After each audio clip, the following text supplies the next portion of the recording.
finish third, you thought that? Get in the Champions League, yeah. I don't think getting the Champions League is fourth also, by the way. Yeah, that's what I'm saying. Or maybe even fifth. Yeah, you'd have to finish third. I'm saying that's what I'm saying. Get Champions League. Fine. You see, I think you can't have it both ways. You want to spend this money, you got the players, you want to pop change. True. Then you have to say now, That then we're gonna actually, finish well. yeah, So I have to say you're that. gonna finish above Man United. Wait, I have to say that. Well, last time I checked, there's free speech. I would like you to. Last time I checked, there's free I'd like speech. you to have a bit of chest about this. No, I think we'll do well. And remember, we finished 17 back to back, so well could be like, well as anything.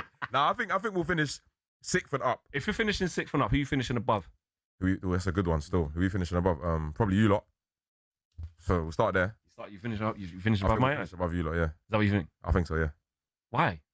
Because I'm going to tell you, I got a real reason, by the way. I think your starting 11 is really good. Yeah. That's what I think. I think if you have one game a week, you'd be in contention to win the league. That's my genuine opinion. I think with the amount of games you're playing, though, and finishing third, it's the gift and the curse. Because it's great you finish third, now you got Champions League to play. It's no joke, as you know, bro. As you know, I know it's been a minute, but it's no joke, bro. Have you ever wanted... Don't talk to me like that. You see what I'm saying? Champions League. When it comes to Champions League, yeah? Right, listen. Calma, I'm not being calm. When it comes to Champions League, right? I got him. You don't have any heritage in this competition. Your highlight... You already told me what your highlight is. Go on, what's one of your biggest highlights ever? Of Lucas Moura scoring a hat-trick. In a semi-final. Your highlight's not that's the not final. highlight. That's not highlight. Your highlight's not showing us the armpits because that's not you highlight. Lift the you know what my highlight that's not highlight. Winning it in '99. Winning it in Moscow against Chelsea. I can't compete. That's my highlight. I can't compete in this conversation. Remember that. This Champions League conversation, I can't compete. Right, okay. But those are all back then, though. What I can say is, you're only as good as your last game, right? Yep. And your last time you were in the Champions League final was when? In the final. The year. What year was you? You should know this. We got pumped. Well, when were you there, though? We got pumped. When was your last appearance? Well, it would have been 2011. When was Barcelona. Chelsea's last appearance in the final? 2020. When was Arsenal's last appearance in the final? Yeah, last year. When was Man City's last appearance in the final? When they won it. When was Spurs' last appearance in the final? 2018. When was 2019. that? 2019. So you're not. Why are you talking about appearances in the final? I'm talking about winning it. But you have to get there to win it. You have to be in contention to win it. You have to win it. But you have to be in contention to win it, right? But you weren't even there. You weren't even there. Hold on. Are you talking to somebody who's won it 3 times? Bro, and you haven't won it. But you know something. You don't know what it's like. What I love is, and I respect Man United a lot. It doesn't sound like you do. I do though. I do. But also, you have to pick a time period that you're talking about. Because if we're talking about just club history from the inception of the club, then it's a big, massive conversation. You got to pick a time period. So you're doing recency in the last bias. 10. No, I'm not recency bias. In the last 10 years, I'm 32, so that's majority of my adult life. Yeah. In the last 10 years, you haven't been as good as you used to be, right? In the last 10 years, have you been more successful than Man United since we're doing this recently? No, of course. What's going on here? You was nearly in the EFL, bro. But we wasn't though.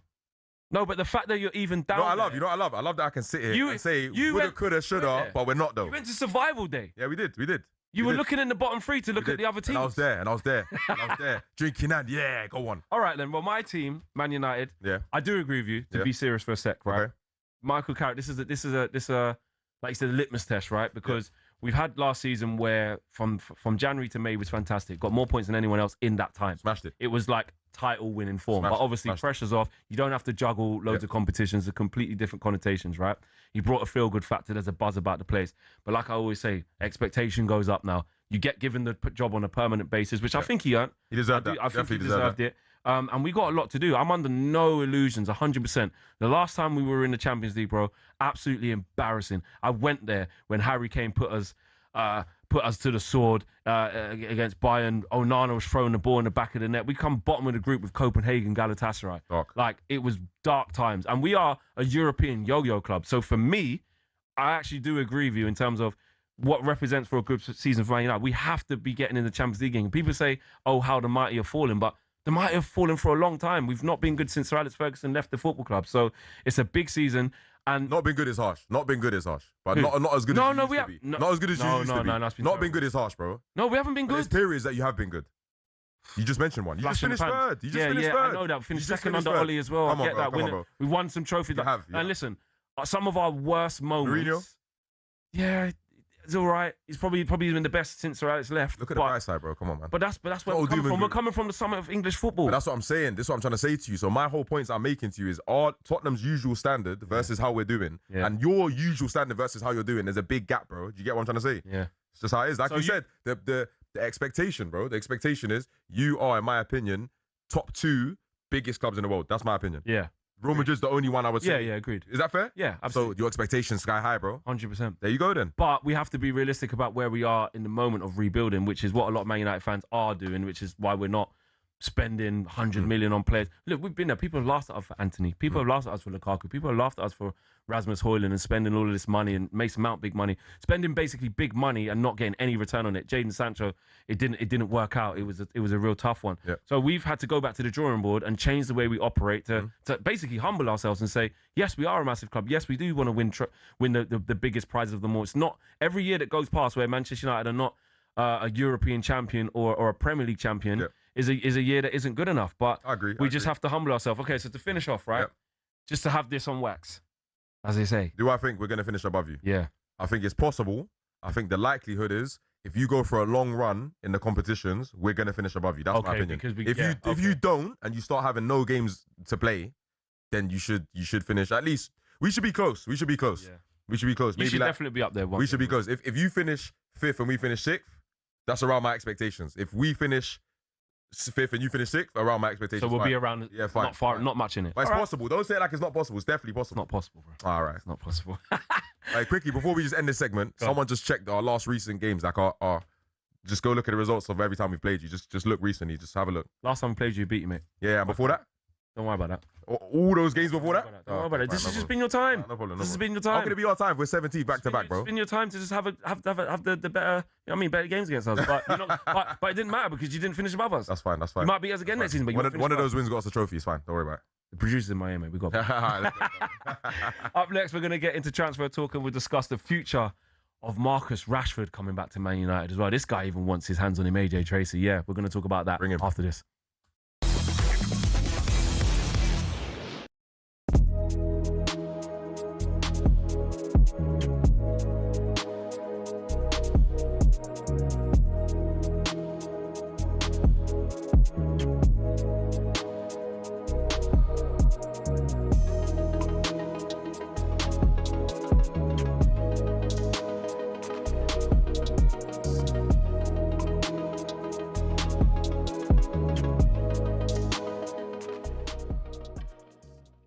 King Edward I, long live the King, gave us the best day that every fan, I'm sure they'll ever remember as a black and white supporter. But he should have gone after Fulham at the last game of the season. And I think the leadership have just let this one get out of control a little bit. They should have took ownership of that after Fulham at the last game of the season. What was it after that game, mate? What was it at the end of the last season that you saw that you wanted him to move on? Well, it was before Fulham, lads. So it was unfortunately it was after them lot beat us for the second time at St James's. Yeah. Now at full time, for the first time in his regime, a section of the fans turned on him, and I was shell shocked. Just stood there listening, and I just left the grounds just with my mouth shut and obviously devastated. But since that match, and I could be wrong, some of the fans might come on and disagree with me, but there was a turn of feeling and chemistry inside the ground. Okay. But for the ownership and the chief exec to sit there and say by 2030 we want to win the league, they haven't been ruthless enough at the end of the season to make that change. Fair comment. Did they say that before or after that Sunderland game? Because that was around February, March when they said that, wasn't it? It was just before. So we got our heads handed to us in Barcelona on the Wednesday night, and then it was the Sunderland game. 60 minutes, we played well, and then we just... It happened too many times last season. 28 points that we let just flutter away into the season. If we got even half of those... Let's be honest. We've all found ourselves raging at a referee's decision at some stage. This feel familiar? That is an absolutely shocking decision. They've got a case in that it was a bad decision. It's such a poor decision. Yeah, I think he's just made a bad decision in that instance. But what does it take to get to the very top of football refereeing? Every referee starts with their county FA. It's a simple training course and you can take it as soon as you hit your 14th birthday. Once you've done that, you have to go through at least 11 hours of face-to-face training. You'll then graduate as a Level 7 official, which means you can take charge of county-level games. But hold your horses, there's still a long way to go to get to the Premier League. Your next step is to spend a year each at Levels 6, 5 and 4. This covers the top of the amateur game. Only at Level 3 do you start doing Northern Counties or Isthmian League level games, for example. If you've done this all quickly, you can reach Level 2 and ref your first National League match after, I don't know, 6 years? After getting enough experience at that level, you can apply to be a referee in the EFL. There's an interview, people watching you do games, and then, if the EFL are happy, you'll be granted a Level 1 licence to ref in games in League 2 and above. Now, they don't just say on you go to the Premier League, you have to work your way up through the divisions. Only after years of hard work and refereeing on cold Tuesday nights in Stoke can you be considered to do matches in some of Europe's very best stadiums. Now, who was the youngest to reach the very top? It was actually Michael Oliver. He reffed his first Premier League match in 2010 at the tender age of just 25. So if you want to follow in his footsteps, crack on. It'll only take you roughly a decade, thousands of hours of work and an incredibly thick skin.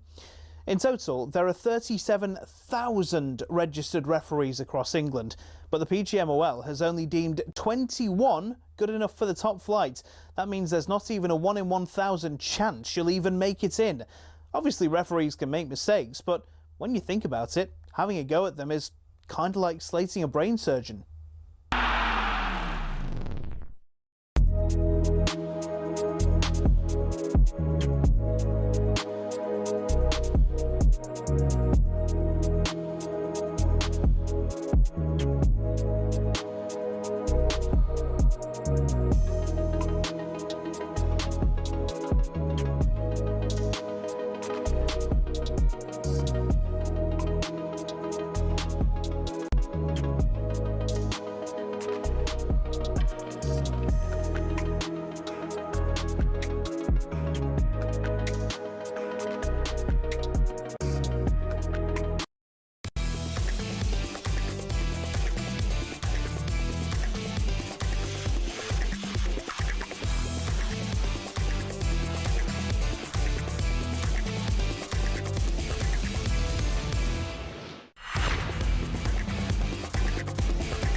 This is the Transfer Insiders with me, Flex, and AJ Tracey right here on talkSPORT. In this hour, we're going to discuss Marcus Rashford's future. Where's he going to begin the season? Will it be at Old Trafford or will it be at another club? Where does his future lie? Would AJ take him at Spurs? Would Marcus Rashford even go to Spurs? What do you mean? What? What's wrong with that? What's wrong with that?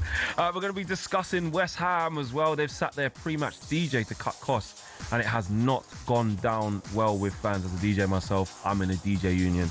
That is a disgrace. We're going to be speaking to Hammers fans about that in this hour as well. And we're also going to discuss the big Premier League news of the day, and that is that Eddie Howe has obviously left Newcastle United after 5 years at the helm. You can get in touch with the show as well to have your say. Don't just listen to us. Let us know what you think. 03717 223344. This is the Transfer Insiders on talkSPORT.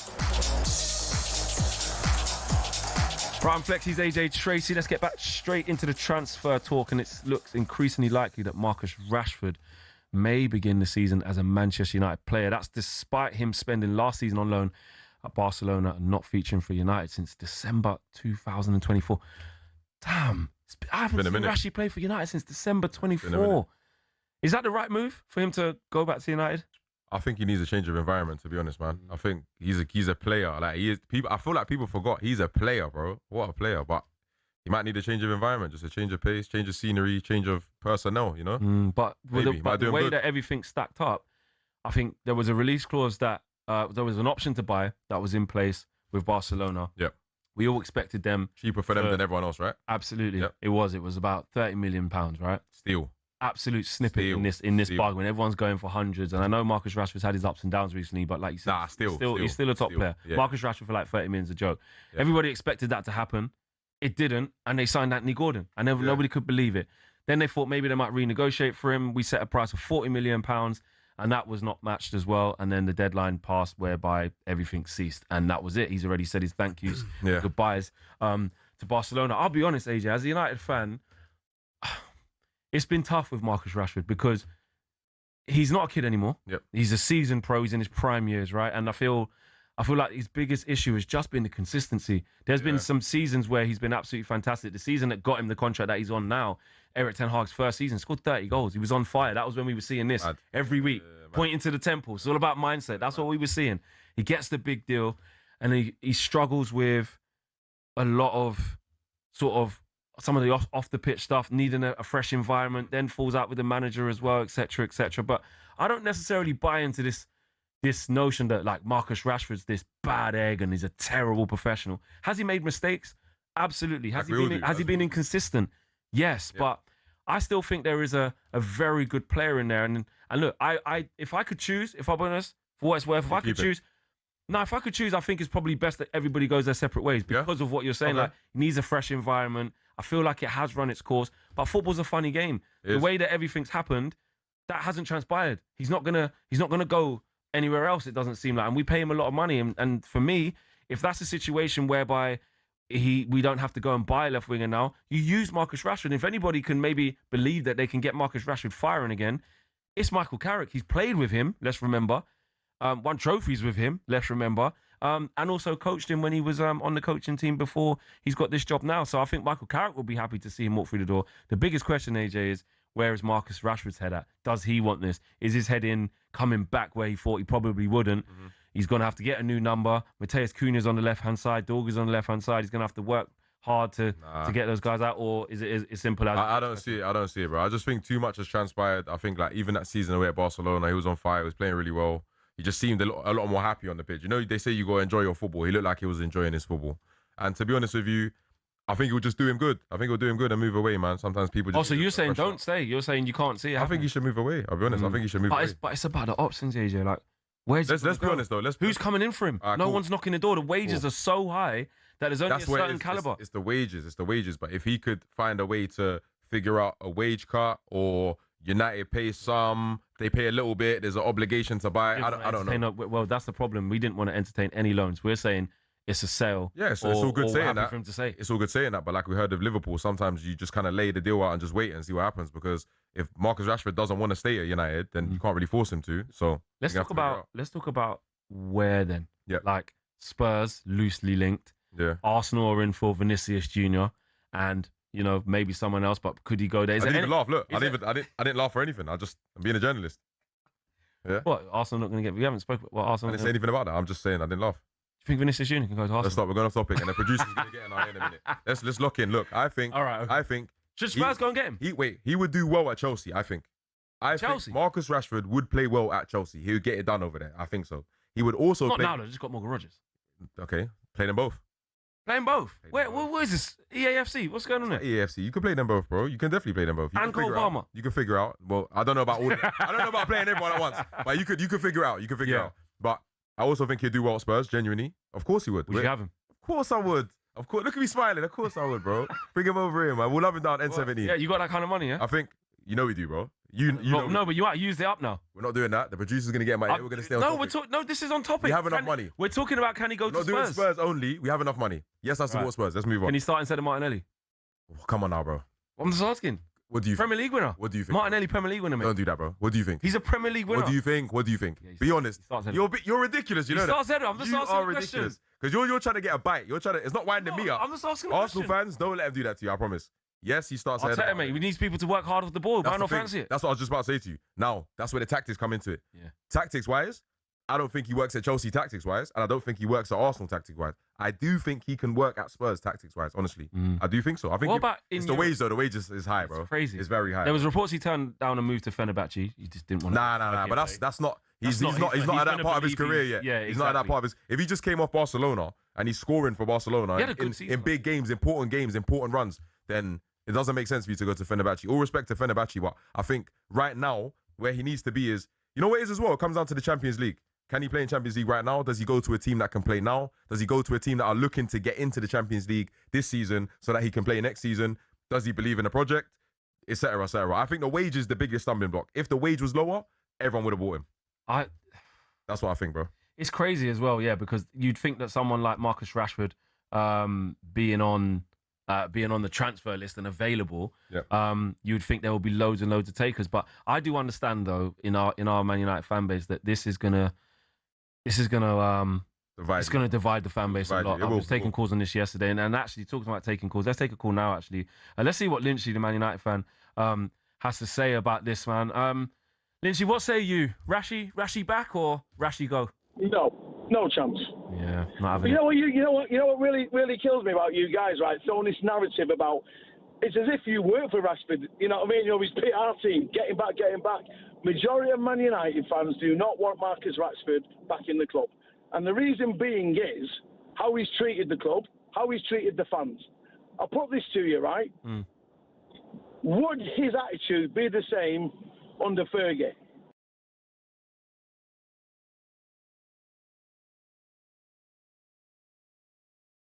Fergie's reign. But absolutely, but isn't that indicative of our club though, mate, and the standards that's around it?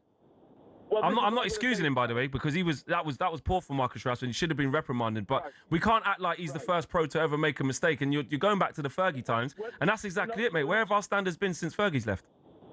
You see, the thing is, this is the issue. That's what I'm going to say to you. The player power that has come in, that has ruined our club. Player power, right? Player power. We never had any of that. Never had any of that. But all of a sudden, big time contracts, big money. People can say what they do. We know the situation. We know other players. You know, Pogba, Mourinho, etc., etc., etc. This thing about Rashford, I asked you the question. You keep going about his money, is right? About the wages being the stumbling block. If he was that good, why haven't Barcelona snapped him up for 26 million? Right? Why haven't Real Madrid got him? Why haven't City gone in for him? Oh, City ain't going to go in for him. But he's gone. People laughed at him for trying to hold out. Lynchy last week, right?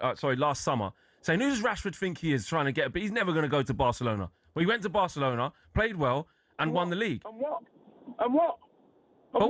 But there's still. How many games did he start? How many games? My mates are Barcelona fans, right? He came on the sub more than what he started. And all right, he did a bit of our season because, funny enough, and if you know the game, you know players raise. The contract, for example, you alluded to it before. You alluded to it. Before his contract, how many goals did he score? Yeah, it wasn't good. 10 or 11?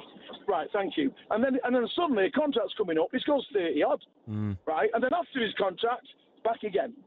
So what we're saying is, your new challenge, what he said, and it's well documented, he said he wanted a new challenge. Your new challenge should be impress Ruben Amorim. Marcus Rashford could have been Man United's number one boy. Simple as that. But in terms of professionalism, in terms of big-time Charlies, I live in Manchester, right? We live in Manchester. We know what goes on. We see the situation, right? We've done well without Marcus Rashford. We have done well without him, right? You may call Amorim. We were 6 when Amorim got the boot. Carrick's pushed us on. Look at Amorim's signings. Do we need Marcus Rashford? He's not better than Cunha. Not technically gifted better than Cunha. No, not a chance. We've got him on one side and Bowman on the other side. Listen, mate, if you talk to season ticket holders, which I am, and I'm a season ticket holder as well, mate. You're a new fan base, mate. I've been going since 1971. But this is what I think, Lynchy. I think this is what the problem. When we start categorising the fact, thank you for your call there, Lynchy. I think this is what happens, right? There's a lot of opinions on it, and this is what I said, it's going to split the fan base, right? I don't think it's to do with how old you are, how long you've been a season ticket holder or not. Marcus Rashford is the 15th highest goal scorer for Manchester United. He's played over 400 games for Manchester United. This isn't some scrub who's not achieved anything. He's won a Europa League. He's won an FA Cup. He's won things, right, at his boyhood club. He's done things that loads of Mancunians would dream to do. Now, I'm not defending him in terms, I literally just said, his inconsistency has been one of his biggest problems. And at times, 100%, like Lynchy said, he was a passionate caller, and I'll take some of his points. I'll push back on some. I'll take some of his points. That's fair. His professionalism, 100%. But let's not act like players haven't made mistakes. It doesn't have to be the end of them. Now, I do agree, though. The bit where I do agree with Lynchy is that it's where Marcus Rashford's head's at, and that's what does worry me. Because I actually do think, when it comes down to it, if I could choose a scenario, I would actually choose for us to part ways. Okay. But when we think emotionally and we get like quite charged up, what happens is we forget about the reality of the situation. And the reality of the situation is that we, Manchester United, gave Marcus Rashford a 300 grand a week contract, right? And we're struggling to shift him. That's it. So it's either you use him and understand that it's a different Manchester United to the one that he left a year ago and try and get something out of him, or not. Like, we're just forced to do it. It's a rough situation. I think for both United and Rashford, it's a rough situation, I'll be honest, because obviously if his wages were a little bit lower, I don't know, man. I don't know. Look, like I said to you, I think he'll do well at Spurs. If anyone from the Spurs hierarchy is listening, go and buy him for sure. 100% go and buy him. It's not easy. And listen, I've been a season ticket holder for 12 years. You know what? It isn't about how long you've been at the club or how long you've been watching or where you live. I don't buy into any of that rubbish. I hate when fans do that. You could be watching from America and watch every single game that Marcus Rashford has played and still make an accurate assessment of what's gone on. Very true. Very true. I agree with you completely. And I do think as well that like, like you said, he's not the first player to make a mistake. Players have done that. Players have made mistakes. It's about how you come back from the mistake. Are they willing to change their mentality and learn that I shouldn't have been doing that and I'm going to kick on? And that's what it's about, to be honest. If it's not, then it is going to be curtains for Rashid, because it's all about the mindset, and that's where Lynchy is right. If his head's not in it, then forget about it. Yeah. Right, the Times is giving you the chance to relive the moment that England won the World Cup 60 years ago today. There's a live blog running right now on the Times website and app retelling the story of that magical afternoon. That's all live at thetimes.com or the Times Live app. You listen to the Transfer Insiders on talkSPORT. Up next, we're going to talk West Ham after they sent fans in a spin by sacking their DJ.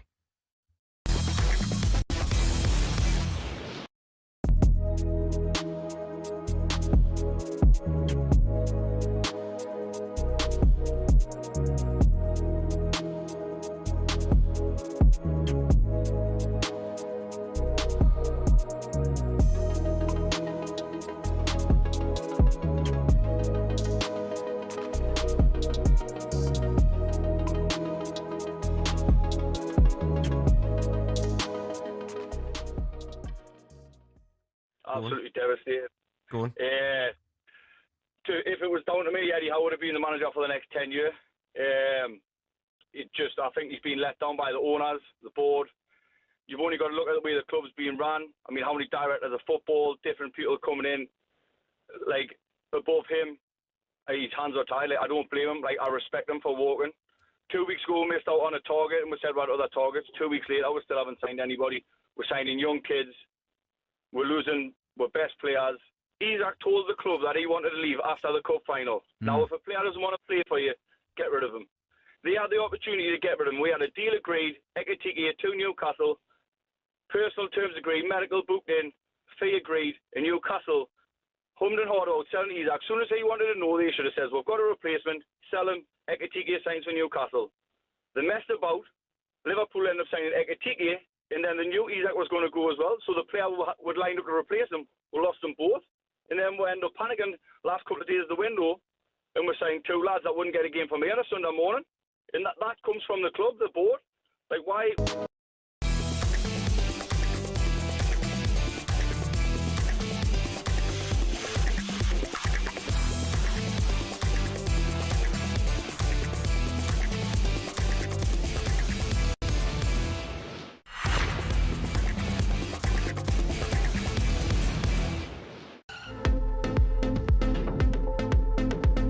Good evening. This is the Transfer Insiders. I'm Flex. I'm alongside rapper and Spurs fan AJ Tracey. We're going to be with you up until 10 p.m.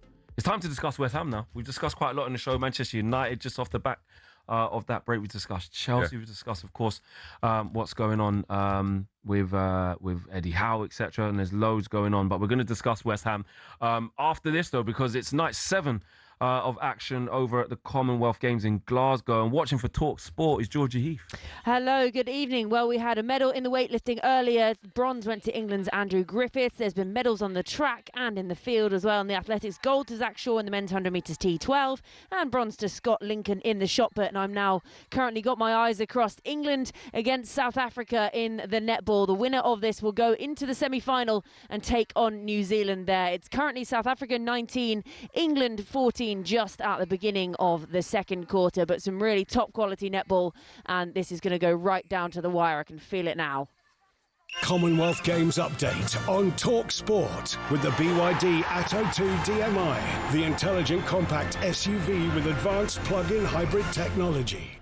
Right, let's see how West Ham fans are feeling now, because they're preparing for life in the Championship following relegation on the last day of the season. And to help with the deficit, they've parted company with their match day DJ, which hasn't gone down well at all with fans. The DJ concerned, Russ Budden, spoke to talkSPORT earlier today to explain the decision.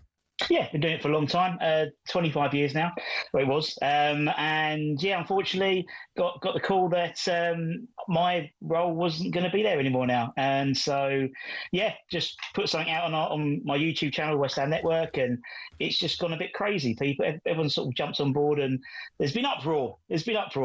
I'm aware a few people have reached out to me, of obviously staff at the club who have lost their jobs. As Chai said, it's one of those things which comes with the territory, unfortunately, with being a foot, which is ironic, when the players on the pitch don't get some of them haven't had a financial reduction in their wages, but because of their actions or lack of actions, people have lost their jobs. And like a lot of bands and West Ham fans send me their music and want it played at the stadium. And so I thought rather than do it piecemeal, I'll put it out there so everyone knows about it, sort of own the narrative, so to speak. It's pretty cheesy, but and yeah, it's just gone crazy. So as I think the petition, someone told me it's like 4,000, and it's like it's really humbling, really humbling. But nothing from the club as yet. But who knows? It's only on Tuesday.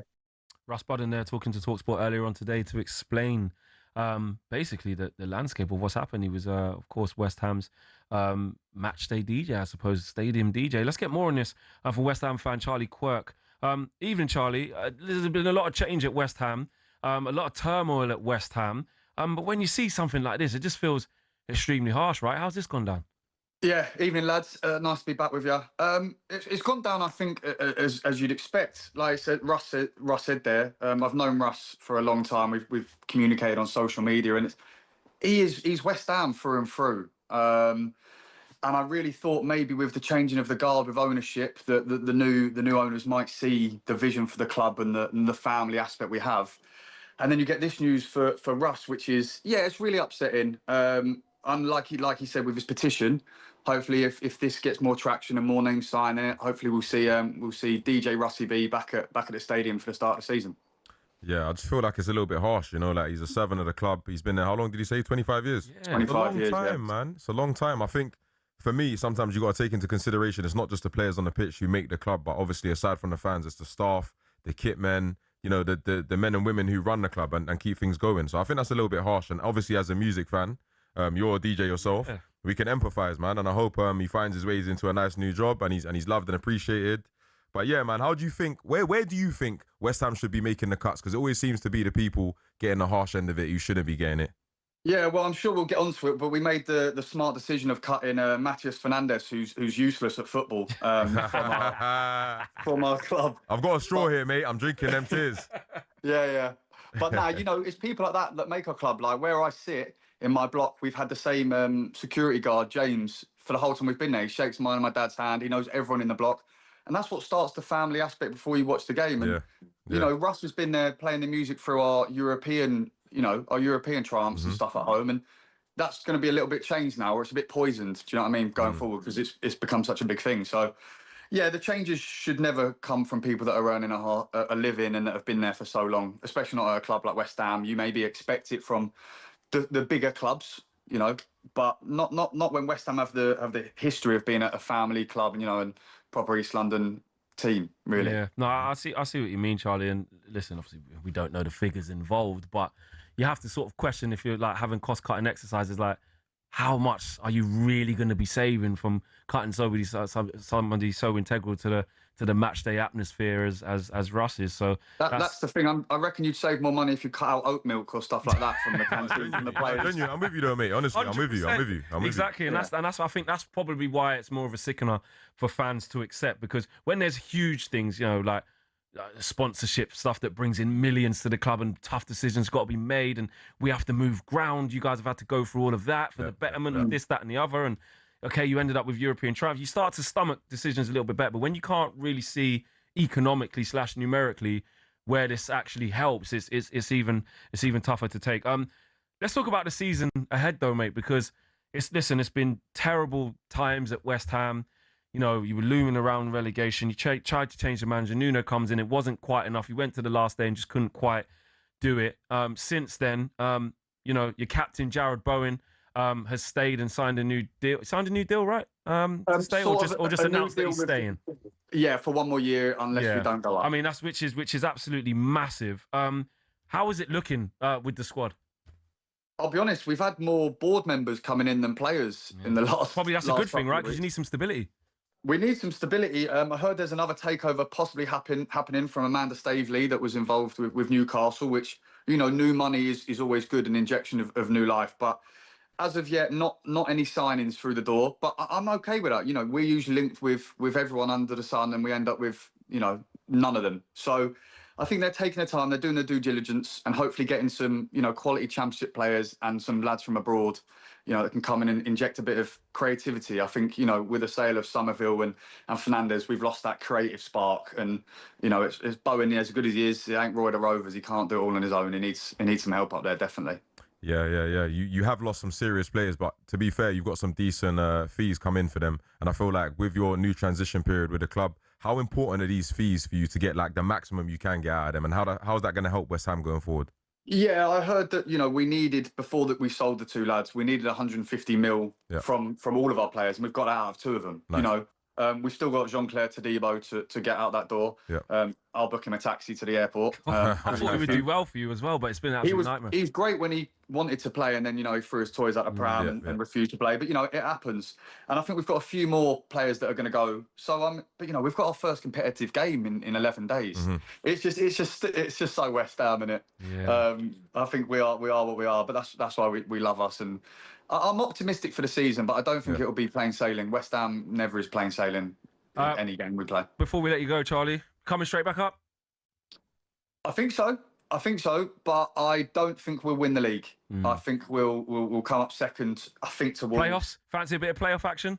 Do you know what? I was there in 2012 when we beat Blackpool, and I had an audition. To go to straight after for Tracey Beaker in the house. And I looked at my dad as that goal went in and just ripped it up and just started crying. So that's probably why my career's not taken off as it has. But it was well worth it. There's a lot going on. Charlie, listen, it's always good to speak to you, man. And best of luck next season with the Hammers. You Irons. Hope you get back to the Premier League. I think the Premier League's a better place with West Ham. For sure, yeah, of course, man. Proper club, proper fans. Absolutely. West Ham fan and actor Charlie Quirk.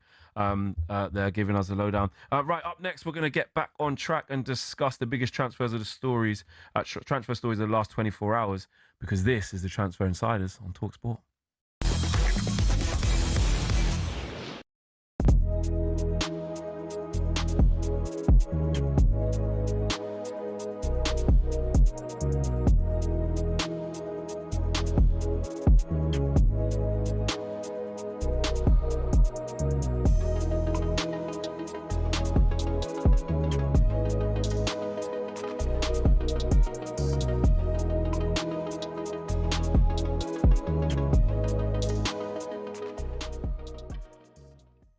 Has gone crazy, but I think that you almost have to just suspend your reality. And not the worst things about this crazy spending. How many in the history of the Premier League have actually landed? No, that's true. One. I would say of the most Van Dijk. One of the most expensive players in the Premier League. Like Romelu Lukaku is on that list twice. Yeah. And he failed twice. Paul Pogba is on that list. Yeah. Failed. Harry Maguire's not failed, but yeah. I mean, Andrei Shevchenko at one point would have been on that list. Failed. Fernando Torres at one point would have been on that list. Failed. Yeah. There are countless examples of players who have moved for huge amounts of money, come with that level of expectation. And Declan Rice has lived up to it. Declan Rice has most certainly still too much, but he's lived up to it. Well, Declan Rice is actually an interesting one, because I would argue that if there is a £100 million player, Declan Rice is it.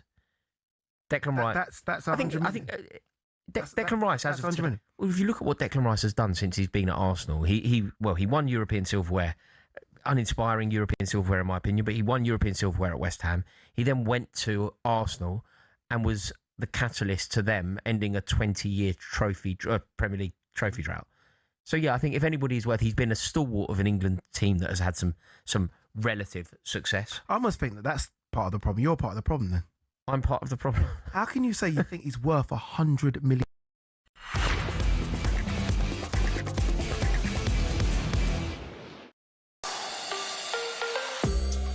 This is the Transfer Insiders on talkSPORT and Flex. Alongside me is platform selling artist platinum. I'm going to say not platform, platinum selling. I don't mind. I'll take both. Platform selling. Yeah. AJ Tracey, he's with me. This is your whistle stop tour of the biggest transfer news of the day. There are two huge stories this evening. The first is that Eddie Howe has left his position as Newcastle boss, and our reporter Ben Jacobs gave us the latest on the new man expected to be heading to the Toon, the Al Ahly boss. Yeah, Matthias Geisler, who's currently at Al Ahly, also PIF owned, and as I reported earlier, verbal agreement in place for him to join, pending the formalisation, and that could happen as early as the next 24 4 hours, but certainly my expectation is by next week, if not sooner, Eisler will be in as the Newcastle United boss. He comes through a Red Bull upbringing. His influences include Jurgen Klopp and Ralf Rangnick. He's someone as Saudi football correspondent for talkSPORT I've met and watched for quite some time. And it's a nice balance, I think, between a 38-year-old that in some ways has got a similar philosophy to somebody like Fabian Hürzeler, and yet he is also from ultimately a model that's prepared to sell players. And that was one of the sticking points for Eddie Howe. Howe was committed at the end of the season. He spoke then to the Newcastle hierarchy. He changed his mind following not only because of, but to some extent, the high-profile departures of Anthony Gordon to Barcelona, of Sandro Tonali to Tottenham Hotspur, and very possibly Bruno Guimaraes heading to Arsenal. Advanced talks are ongoing at the time we're live. There's no full agreement, but that could change very soon. So this is Newcastle United now entering a new phase, and it's going to be absolutely key that they find stability and spend some of this money that they've brought in order to back Eisler. But what I would say is that Newcastle United, if all goes according to plan, are inheriting a manager who is talented, who is ambitious, and who is forthright. And under very difficult circumstances in Saudi Arabia, with Ivan Toney, let's not forget, leading the line, was able to win in back-to-back seasons the Asian Champions League. So he did a superb job with Al Ahly, and now Newcastle United is going to be a huge test for him. Massive news that Eddie Howe's leaving after 5 years at the club. It's such a big loss for Newcastle, isn't it? Massive loss. I feel like this is something they're just going to have to deal with, bro. This is part of football. It's part of the cycles. Maybe he's reached his ceiling. He's reached his limit. And as you know, bro, their fan base is amongst the best in the world. And I feel like they're going to figure out a way. They're going to find a way. I actually do feel for Eddie Howe because, I think... I'm not going to say he's operating with hands tied behind his back because they have spent money and they're a huge football club. I don't want to belittle Newcastle United, but, they're always selling their best players. There's been a lot of change around him at board level, above him. He's probably looked to his left and his right at times to say, who am I going to lean on for transfer situations to be handled? And, they've had so much change of that. That's been difficult. Yep. He's given them, 2 Champions League qualifications and some amazing nights under the lights at St. James's Park. And most importantly, people always talk about, remembering legacies, what it's about. What did you win? Show us your medals. Yeah. You give him a Carabao Cup, mate, the first trophy. 70 years? In 70 years. 70 years is crazy, man. 70 years is crazy. I think he definitely has some credit in the bank in terms of what he's done for the club and just the nights he's given them, the moments he's given them. But I do also think there's a side where he himself might be like, you know what? This is where I gracefully exit my Newcastle I've reached story. the peak. I've reached He might not even think he's reached his peak, but maybe he's reached his peak with the tools available to him. Yeah. So I do think that, he's clearly had enough. He's like, do you know what? And I personally don't blame him. I know there's been a lot of Newcastle United fans that are, when I say happy about this, that are just for this decision, or like not happy relieved, to get him out. Maybe relieved. Yeah, just relieved that they saw this coming and they 17 losses last season. You know what I will say, cool. He done it. He needed to do it for himself. I think the timing might be a little bit bad. I'll be honest. That's my personal opinion. Yeah, I agree. Obviously, again, I'm not a Newcastle fan, but for me, the timing is just like L after L after L after. Like, come on, bro. Like, they can't catch a break, and they needed maybe a little bit of time to be like, cool. Who are we signing? What are we building? And then, all right, cool. We're gonna change managers and maybe do it a little bit drawn out rather than just I'm gone. I'm out. A lot of reports have claimed that this was happened from a few weeks ago, and they actually convinced him to stay at the back end of last season. Okay. And he said, all right, I'll stay until you find a new manager. Okay. And the new manager has been found. It has been found. Fine. What do we think about Newcastle United for next season, AJ? Because I know it's not everything is comparable and not everything is parallel, but I just look at what happened at West Ham when David Moyes left after some really good times, and at that point it was, we want to play better football. Like, this is boring style, etc., etc. Yeah. It's never been the same since. I'm not saying that it's going to happen. Yeah, but that's one of my biggest concerns. I don't think that the new manager, Matthias Scheisse, is going to be able to come in there with this attacking front foot style without the players that he needs, without the structure that he needs, and get a tune out. I really worry for Newcastle. I'm not saying relegation, but you're saying it might be a struggle. 100%. I think they like bro. Remember what I said earlier? I said they might be able to sign the right players that are going to make sense. We don't know yet. The window's not closed. The window's not closed, bro. Remember that. True. So they might sign the right players, and the manager might be able to kick on. And I hope for them they do kick on. Listen, as a Spurs fan, I should want them to crash and burn. I should, because they hate us. PSR Why do they this. hate you? Oh, yeah, because you PSR can this. spend and Tonali this. Spurs. You finish 17th, bro. We get all that, but I'm gonna put that to the side. And as a football fan, as a fan of British football, Newcastle are a massive club. We need them. We need them in the Prem. We need them to do well. Competition breeds greatness and excellence, and I think they will figure out a way. There's always a way. There's always a way. They'll figure out. It seems doom and gloom. They'll get new players. They'll have new stars, and hopefully this manager, if not the one after him, hopefully not, will kick on and they'll be all right. You know what the sickener is for Newcastle United fans because they can't catch a break. Bruno Guimaraes, captain. I hope that. I hope. Let's be honest, mate. Yeah. He's probably going to leave, bro. Listen, I'm in black and white for a reason. I'm with you, Newcastle fans. Let's keep Bruno. Let's not let him go. He's going to Arsenal. Let's not let There's him go. nothing you can do about it. Or Chelsea, come and snipe that deal. Right with it. Yeah, that's fine. Chelsea, come and do that. Come and steal that deal as you do so well, and I'll be all right. It's just they just can't catch a break. I mean, look, I'm not going to lie. I don't want to kick people when they're down, but at United we need a left back. I'm looking at Lewis Hall. I'm trying to You've get been in saying there. this for a minute. I've been saying it You've been for saying a this minute. for a minute. We need a left back. Listen, Luke Shaw played every single game last year for Manchester United, but so maybe even someone like Lewis Hall, he's a young up and coming left back, didn't get into the England squad. There were some reports that how frustrated he was with that.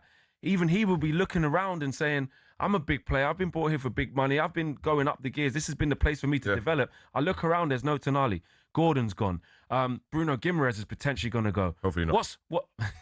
God, let that go. Nah. He looks around and says, well, what's next for me? If Manchester United come in with a huge bid and entice him to want to agitate to move, and he can start for Manchester United, biggest club in England. Is this a rumor of you're just no? This you're is advocating for this? No. Are you advocating for this, or is this a real both? thing? It's actually both. Okay, fine. It's actually both. Fine. I think what you've done is Newcastle figuratively have been knocked out and you're picking their pockets. That's what you're doing. Leave them alone. The game. Yeah, but you need some players to rebuild. They can't. I would be disappointed in the ownership if they just allow all their best players to leave. That's ridiculous. Yeah. Then it becomes, you can't blame Eddie Howe. You can't even blame the team at that point. You're letting someone dismantle it from the top down, and it's ridiculous. Eddie Howe, what do we think's next for him? What do we think? He's left by his own accord, right? He wasn't sacked. He decided to leave. Yeah. So he was in control of the decision. Has he said he's taking a break? Has he said, I'm going to take a little break? Well, I think from what we've seen is that I've decided that the time's right. Cool. Did he say he's going to take a break from managing, or has he not said it? We're not sure. I don't think we've got that. All right, we're not sure. But I think. What do you think? I think personally, if he's tired, if he's having a bit of a burnout, he's going to take a minute for himself. Yeah. Understandably, it's not an easy job. Now, when he comes back, will that be international? Because I'm not sure. He could go and have a word for the England job. I'm telling you, bro. I'm advocating for that. I wanted him for the England job before. Yeah. Remember, this is why I feel sorry for him a little bit, because there were shouts for him to go take the England job, and I'm sure he had meetings. Yeah. And he's like, nah, I'm gonna stay at Newcastle. And then now, man, that's how the game goes, though, bro. It depends, and listen, it all depends on him. I think for me, his whole managerial career has been about overachieving. Yeah. With what he's done at Bournemouth over 2 stints, he's completely overachieving, transformed Bournemouth. Did really well there as a player, but even better as a manager, keeping them in the Premier League, getting them through the football leagues. It's been incredible. Then to go to Newcastle United and do something that some managers haven't done there for 70 years and win something and get them in the Champions League, get them competing, making it a very fearful place for people to go and play. Highest win percentage since Kevin Keegan. Yeah. So I think, rest in peace. Absolutely. So I just think for him, he's got a very high seat. I think he's a very good coach, and I think it depends on him. It depends how long he wants out of game, and it depends what opportunities arise. We know what the Premier League season is like. Exactly. We always start talking about who's going to be the first to get sacked, who's going to be the first people to lose their duties. Somebody might come to, if Eddie Howe's available, I think a lot of clubs would be interested in that. I agree. I think it's just a shame that he's kind of missed the bus, so to speak, because a minute ago, everyone needed a manager. Yeah. Literally every single club needed a manager, and now they've all got managers. Do you think he can get a top 6 job? So say right now, no. Not now, but everyone's got a fresh manager. So no, but yeah, if there was an opening, let's say, let me paint a picture for you. Let's just say, sorry, Chelsea fans, but let's say Xabi Alonso had an absolute nightmare, sacked at Christmas. Yeah. Do you think Eddie Howe's the sort of person? He's a shoo-in. He's got that job. That's his job. For sure. All right then. For sure he's got that job. Watch this one. Go on. What happens? Why are you typing? Go on, bro. What happens if the Zerbi just, I'm just asking He just wants a bite. Look, mate, just trying to... bro, we have to talk about things that happened. Go ahead. Fell out with a hierarchy, didn't get the signings that he wanted, wasn't happy, Christmas. I'm not being sarcastic here. I've never heard of De Zerbi walking out on a club and being... No, he gets angry, I've never heard of that. Done it at Brighton. No, I've never heard of that, yeah? That doesn't happen with De Zerbi. Yeah, he's not like that. He's not one of them guys. But let's say in this magical world, he did do that.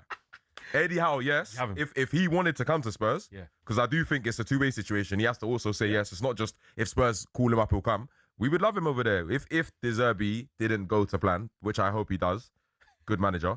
Good manager. Good manager. De Zerbi, good manager.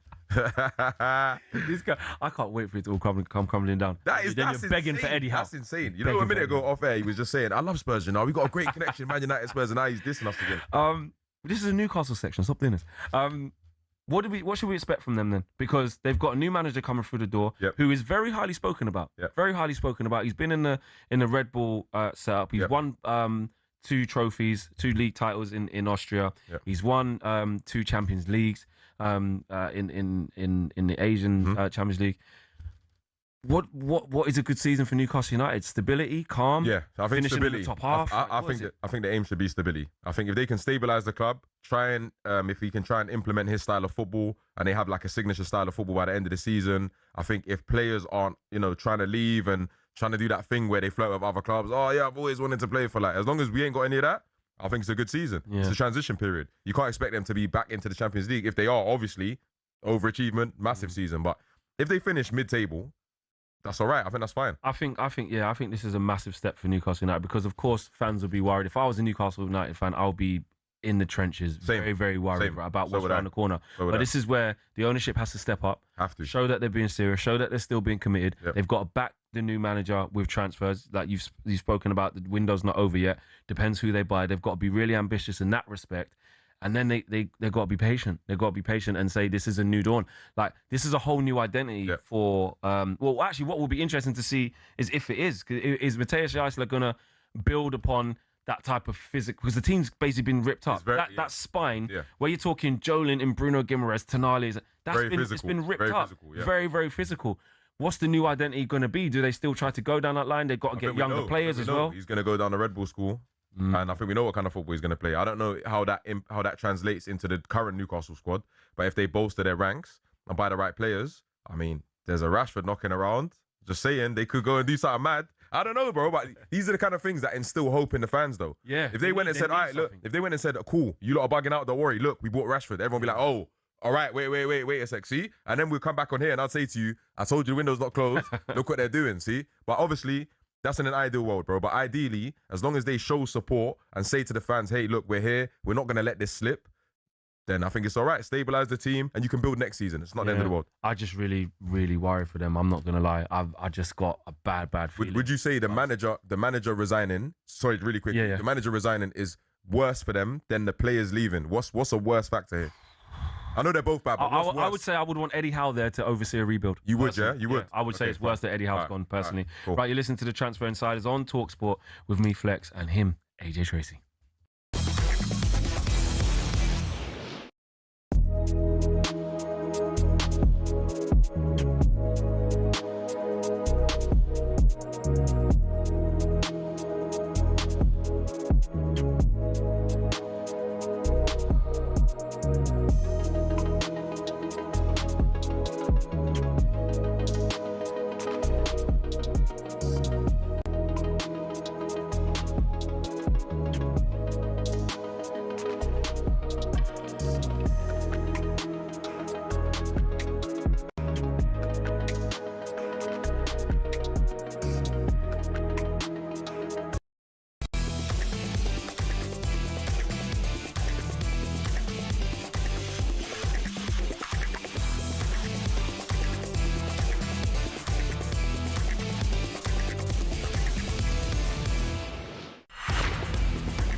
This is the Transfer Insiders on talkSPORT and Flex. I'm alongside AJ Tracey. This is your whistle-stop tour of the biggest transfer news of the day. Now let's turn our attention to Liverpool and where they need to strengthen in the market. Let's hear from Liverpool.com writer Matt Addison, who gave us the latest on their pursuit of PSG winger Bradley Barcola and the other positions that they may need to target this window. It's taken a little bit of time. I'm sure Liverpool have been working on things in the background as well. But yeah, the season isn't that far away. Liverpool need Bradley Barcola. They also need a defender. I would say there's probably one or two other positions to get sorted out as well in an ideal scenario. So yeah, Bradley Barcola would certainly be a good start, I'd say. They need to sign a forward, and you assume that if Barcola happens, that will be that.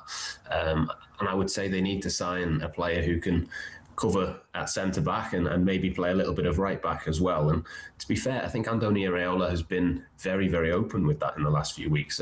He's been very clear that he needs more squad depth. He needs more in defence. He said just a couple of hours ago that he doesn't expect to see Joe Gomez for the rest of this pre-season. He's going to start the season injured because of the injury he picked up last weekend.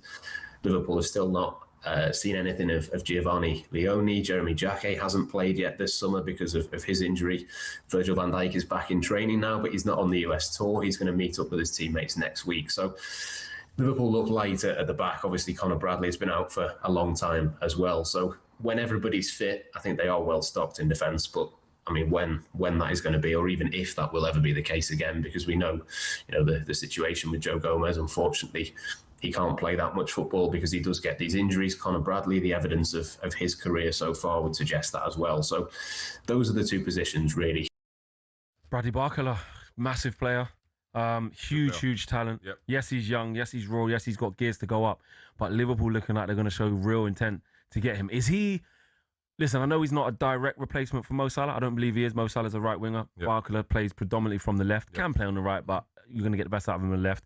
But when you see such a high-profile name leave, like Mo Salah, who's a legend of not only Liverpool, but the Premier League, but of football, is this the type of signing that they need to make a statement to say, we're serious still? Yeah, I think so. It's a marquee signing, as they say. That is a marquee signing. I think what people are forgetting is they're looking at the price and thinking that's overinflated, but hold on. He's got Champions League experience. He's got two Champions Leagues. No, literally. I mean, like, he's played there. He's, bro, there's one thing buying a player who knows how to play in the Premier League, but when you buy a player that can play in the Champions League under that pressure, you're buying, so to speak, the finished product. Of course, there's parts of his game he needs to work on. I think his end product could be a little bit better, but respectfully, massive talent.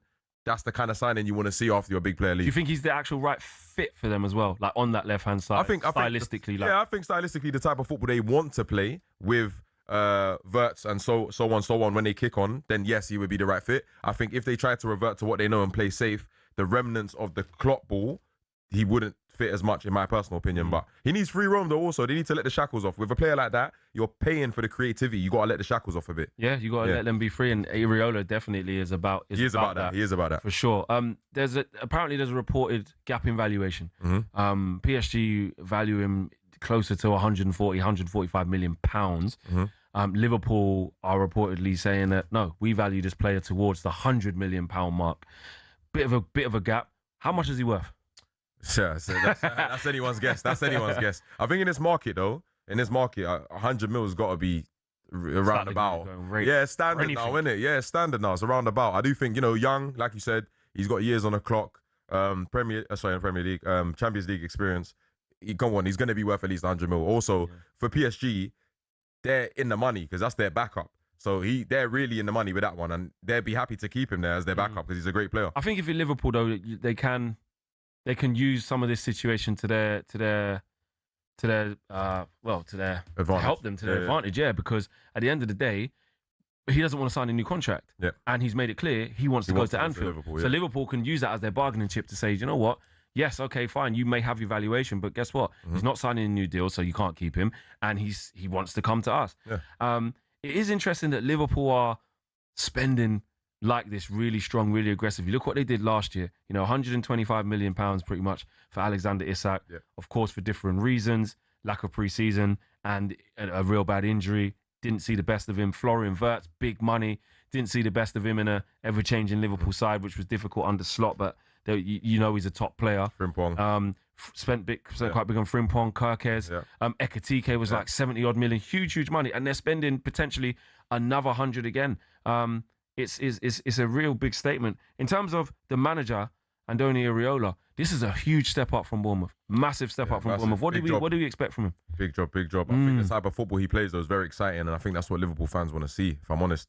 I think with the kind of personnel they have at the club right now, unlocking those players and getting the best out of them attacking-wise will change their team completely.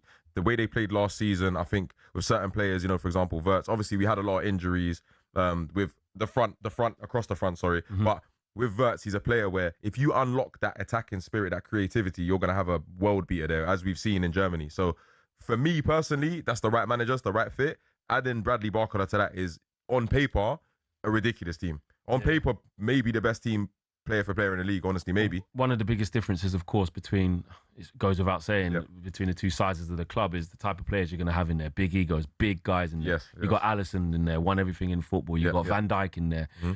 You know, players with massive transfer fees. This is Iraola stepping into a new realm. Do you think he's capable of handling those big egos with no disrespect? This is not Krupi. This is not Tavernier. This is not, you know, Evan Nilsson. I don't know. Krupi's Krupi's on the way up. He's on the way up. Yeah, he's on the way up, bro. But I get you. But yeah, no, 100%. I think actually the players he doesn't need to worry about are like the Virgils, I think, and the Alissons are the ones who are going to help him out, actually. They're going to be his leadership group, so to speak, and going to help him out, manage the egos a little bit. I think the players he has to worry about are the ones like Barcola. I don't know him personally, obviously, but when you've come from a back-to-back Champions League, like, you can't tell him too much, bro. I'll be honest. Like, he's on a high right now, and especially if you buy him for 120 mil, you know, what can you tell him? And it's not like that. You should be able to tell him things, but I do think in this day and age, you know, they've got access to the internet. They see what people are saying. They see how people rate them or don't rate them. And they're just going to be doing their own thing, as we've seen with a lot of the younger players. So he will have a task on his hand in terms of managing the egos. But I think he's well up for it. And if he wasn't, Liverpool wouldn't bring him in because they know the kind of players that they're going for and who they have in the ranks. So they wouldn't have got him.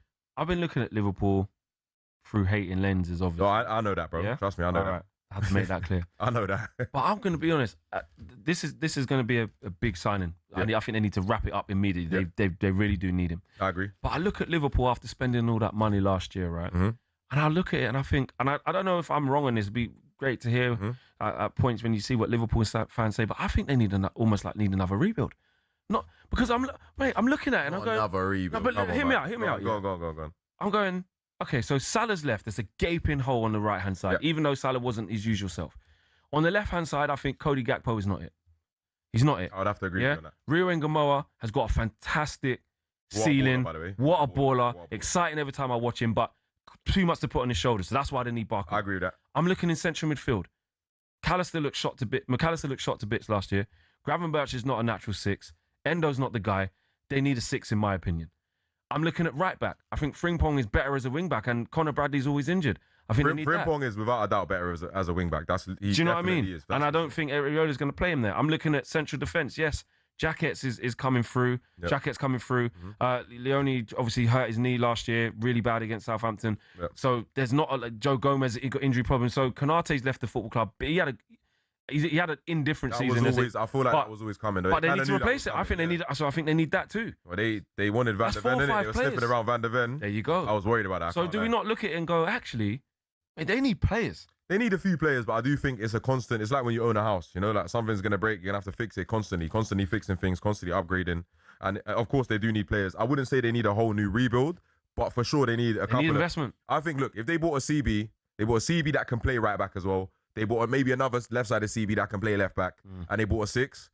And Bradley Barcola, they're good to go, I think, personally. That's a lot of players. It's a lot of players, but I mean in terms of like, that wouldn't be every position. You get a couple players who can fulfill double roles, you know? Yeah. And then, yeah, man, good to go, I guess. Yeah, I hear you on that. It is very interesting. Of course, we'll keep you right up to date with all the latest moves on talkSPORT and talkSPORT.com. AJ, are Spurs going to finish above Liverpool? Above Liverpool? No, that's a different question. You didn't say Man United. That's a different question. When it's Man United, you're like, oh yeah, but we scared of Liverpool. Liverpool, where'd they finish last year? And where did Man United finish? A whole load of noise. Respectfully, Liverpool are a better team than United right now. Sorry, bro. It's just my opinion. Just don't respect my team. I do respect your team. That's the worst bit. I do. It's not more than Liverpool. No, not even that. I just think that's just my opinion. Okay. We're doing journalism, bro. There's no bias. This has been the Transfer Insiders. Remember, you can catch the podcast on Apple, Spotify, Acast, or wherever you get your podcasts. Transfer Insiders is back tomorrow night from 7 p.m.